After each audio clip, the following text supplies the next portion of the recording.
Hello everyone, নমস্কার সবাইকে। কেমন আছেন আপনারা সবাই? আশা করি ভালো আছেন। আমিও খুব ভালো আছি।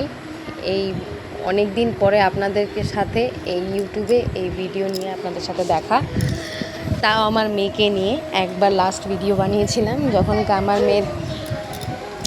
আমার মেয়ের স্বাদ হয়েছিল, তখনকার এই ভিডিওটা বানিয়েছিলাম, আর কোনো ভিডিও বানাইনি। এখন বানাচ্ছি, এই ফার্স্ট আজকে ভিডিও আপলোড করব। কিছুদিন আগে লাইভ এসেছিলাম, লাইভে এসে দেখলাম যে আমার চ্যানেলটা ঠিকঠাক আছে কি না, ঠিকঠাক রয়েছে কি না। হ্যাঁ, দেখলাম যে সব কিছু চ্যানেল ঠিকঠাক রয়েছিল। চ্যানেলে ছিল দুটো স্ট্রাইক এসে পড়েছিল। কি ব্যবহার করেছিলাম ঠিক আমি নিজেও জানতে পারিনি যে কি ব্যবহার করেছিলাম, কোন মিউজিক। যাই হোক, সেটা সব কিছু সম্পূর্ণ করে চ্যানেলটা আমার ঠিকঠাক হলো ফাইনালি। তা আমি ভাবলাম যে কেন কন্টিনিউ করা যাবে না এখন। ওই সময় তো যখন আমার মেয়ে হলো, মেয়ে হওয়ার পরে, বিয়ে হওয়ার পরে খুব ব্যস্ততার মাঝখানে বলতে কি আমি ঠিক তালগোল খুঁজে পাইনি। আর মানে অত একটা গুরুত্ব দিইনি যে চ্যানেলটা কন্টিনিউ করে চলবে। তা এখন ভাবলাম যে চ্যানেলটা কন্টিনিউ করলে কোনো ক্ষতি অবশ্য নেই। হ্যাঁ, এখন সময় পাওয়াও যাচ্ছে যে হ্যাঁ ঠিক আছে, সময় করে বানিয়ে ফেলি। তো আমার মেয়ে হওয়ার পরে এখন আমার মেয়ের বয়স চলছে ওই 19 মাস প্লাস, মানে 1.5 বছর। এখনও 1 বছর কমপ্লিট, 2 বছর কমপ্লিট হয়নি, 1 বছর বলছি। যাই হোক, এখন সারাদিন মেয়েকে নিয়ে মেয়ের এটা ওটা করতে ব্যস্ত থাকি। তো ভাবলাম কেন এই সব ছোটো ছোটো জিনিসগুলো কেন ইউটিউবে কেন দেবো না। সব কিছু আমার স্মৃতি হিসেবে রয়ে যাবে, আর আপনাদের সাথেও ভাগ করা হয়ে যাবে। তাই আমি এই ইউটিউবের ভিডিওটা আপলোড করছি, আর আমার মেয়ের ছোটো ছোটো স্মৃতিগুলো থেকে যাবে এই ইউটিউবে। তো যাই হোক, আমি বানাচ্ছিলাম। এখন আমার বলছি এবার মাতৃত্বের কথা। আজ মা হওয়ার পরে বুঝতে পেরেছি যে আমার মা না জানি কত পরিশ্রম করে আমাদেরকে বড় করেছে। যে আমার শ্বশুর শাশুড়ি আছে, আমার মার শ্বশুর শাশুড়ি ছিল না।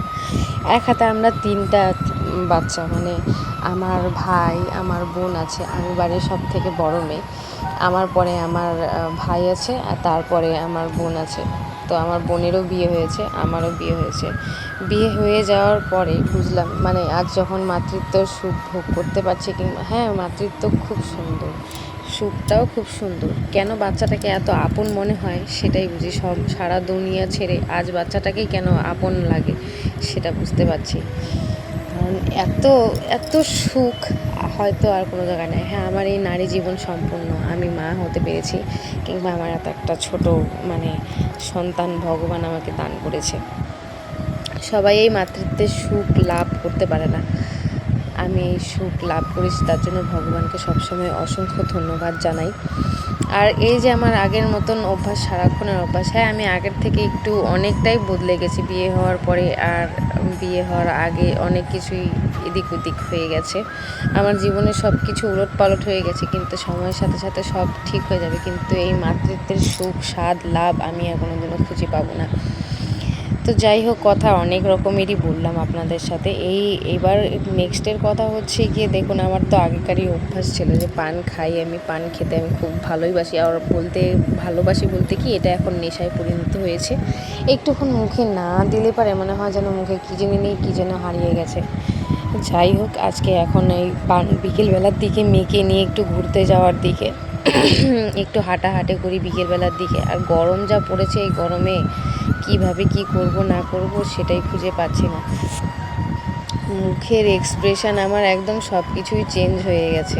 তো যাই হোক, মেয়েকে নিয়ে এখন বের হওয়ার দিকে। ও বেশ রেডি হয়ে, গরমের মধ্যে ওকে আদ্যি কাপড়ের জামা কাপড় পরাই, তাহলে পরে আদ্যি কাপড়ের জামা কাপড়গুলো পরালে কি হয়, খুবই পাতলা থাকে জামা কাপড়গুলো, পয় পরিষ্কার, আর মনে করো গরমটাও কম লাগে বাচ্চাদেরকে। এই হচ্ছে আমাদের একটা নতুন গেট দেয়া হয়েছে। বাড়িটা আমাদের এইটা, আপনারা আগের থেকেই দেখেছেন যারা আমার আগের সাবস্ক্রাইবার। এটাই আমাদের বাড়ি ছিল, আমার শ্বশুর বাড়িটা। তো আমি আগের থেকেই যাওয়া আসা করতাম শ্বশুর বাড়িতে। তো এই হচ্ছে মেয়ে, এই এত ভরা গরমেও দুষ্টুমি করতে ওরা বাদ রাখে না। তো যাই হোক, ওরা তো আর বোঝে না গরম ঠান্ডা কী জিনিস, আমরাই বুঝি, তাই আমরাই একটু বকাঝকা করি। এখন দেখো যে ওকে নিয়ে আমি এই পাশ থেকে, এই এত বড় দুয়ার হয়েছে গেটটা, এই পাশ থেকে আমি ওকে বের করবো না। পাশের যেটা ছোট রাস্তা আছে, সেই রাস্তা দিয়ে আমি ওকে বের করব। এই ছোট রাস্তা বলতে কি এইখানে একটা দেওয়াল করা হবে, এই দেওয়ালের এদিক দিয়ে আমি মেয়েকে বের করব, আমি নিজেও বের হব। বের হওয়ার পরে কিছু ঘোরাঘুরি করার পরে এসেছিল ওর বাবা বাজার থেকে এই রং, সবজিপাতি আর একটু মাছ নিয়ে এসেছিলো, কই মাছ। তা দেখে আমি বিরাট খুশি হয়েছি। তো আজকের জন্য এতটুকুই, টাটা, বাই বাই সকলকে।